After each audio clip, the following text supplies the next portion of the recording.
Okay, so you're planning a trip to Orlando, but now you've hit the big question: Disney or Universal? They might be in the same city, but they deliver two completely different vacations. Picking the wrong one can mean stress, blown budgets, or disappointed kids. So let's make sure you pick the right one.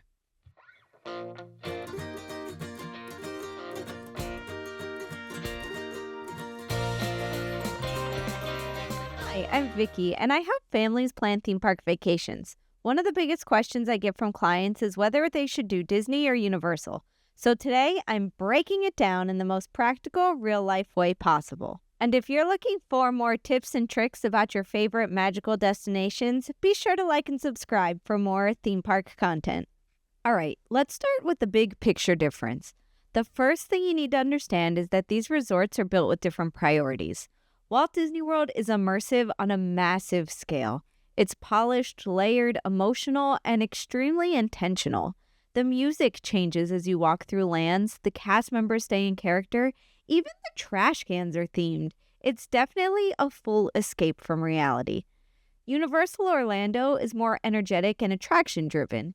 The atmosphere feels busier, louder, and more focused on big headline experiences. The immersion is strong in certain lands, but the overall tone is faster and more intense. So while Disney feels like stepping into a storybook world, Universal feels like you're stepping into the set of an action movie.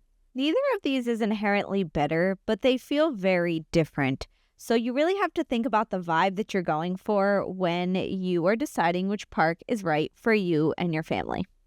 That personality difference shows up immediately in how the resorts are physically laid out.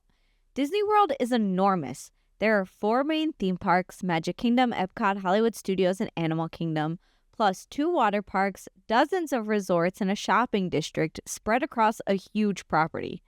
Transportation becomes part of your park strategy. You might take the bus, the boat, Skyliner, or monorail just to move between the parks and the hotels.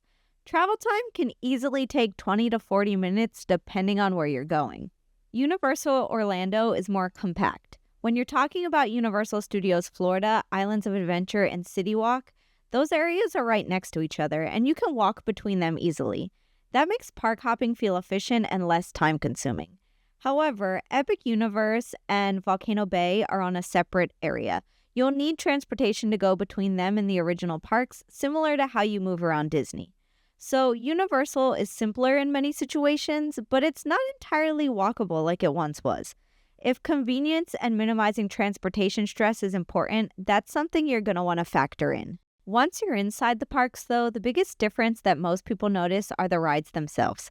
Disney focuses heavily on storytelling and shared experiences. Many attractions are designed so most of the family can ride together. And the thrill rides exist, but they're often wrapped in deep theming and a narrative. Universal leans much harder into intensity. They have larger coasters, faster launches, more physical thrill elements, and more attractions geared towards teens and adults. Height requirements also come into play here. Universal tends to have more rides that younger children simply can't ride because they don't reach the minimum height requirement. So ask yourself, do you want as many family shared experiences as possible, or are you looking for high adrenaline and high energy attractions? That answer is going to shift things dramatically. But for a lot of families, rides aren't what seal the deal. It's the characters and the emotional connection. Disney excels at character interaction. You have princesses, Mickey, Pixar, Star Wars. These characters are woven into the entire environment and experience. Meet and greets are structured, they're plentiful, and often deeply emotional for kids and nostalgic for adults. There's also this generational attachment. Parents who grew up with Disney movies often feel just as invested in their favorite characters as the children. Universal's character presence feels different. The immersion inside the Wizarding World of Harry Potter is so strong, possibly some of the most detailed, themed environments in Orlando. Walking through Diagon Alley, riding the Hogwarts Express, trying a butterbeer, or walking through the castle feels like Hogwarts has finally welcomed you home. And if you're a Harry Potter fan like myself, it is a truly magical experience. Universal also features other IPs like Jurassic Park, another favorite of mine, Minions, Nintendo, and How to Train Your Dragon. Character interactions are typically less central to the day operations compared to Disney. So if face-to-face character moments are the highlight, Disney is going to win. If fully immersive franchised environments, especially Harry Potter and Nintendo, are the draw, Universal might be the better fit for your family. All right, now let's talk about something that you don't see in the ads or the commercials, the stress level. Disney often rewards preparation. Dining reservations can be booked up to 60 days in advance. Understanding the ride system as well as Lightning Lane Multipass, Single Pass, and Premier Pass matters. Transportation timing and method of transportation can impact your day, so the more informed you are, the smoother your trip is going to go. Universal tends to feel more flexible. You have Express Pass, which can simplify wait times dramatically, but many visitors in general feel less pressure to plan every single hour, and it's easier to just go with the flow. So if you enjoy strategy and planning, Disney can be incredibly rewarding, but if you prefer spontaneity and flexibility, Universal may feel easier for you. This next thing can be super important and feels surprisingly different: the food. Disney offers a huge range of dining. You have quick service, immersive restaurants, signature dining, character meals, those tasty festival booths at Epcot. You could plan an entire trip around just food. Universal has strong quick service options and some highly immersive themed restaurants, especially inside the Wizarding World. City Walk makes dinner and nightlife very convenient because it's centralized and walkable. So, in general, Disney provides more overall depth and variety in its dining options, where Universal provides convenience and accessibility. And the last big factor that I think is going to affect people's decision about Disney versus Universal is time. Not everyone has a full week to vacation. Disney is difficult to fully experience in just a couple of days. With 4 parks, it really benefits from a longer stay so that you can experience as much of the magic as possible. And trust me, even if you stay at Disney for 2 weeks, you're not going to experience everything that this amazing resort has to offer. However, Universal can often be accomplished in fewer days, particularly if your focus is headline attractions. If you only have maybe 3 or 4 days, that could absolutely influence your decision, especially for a first-time visitor.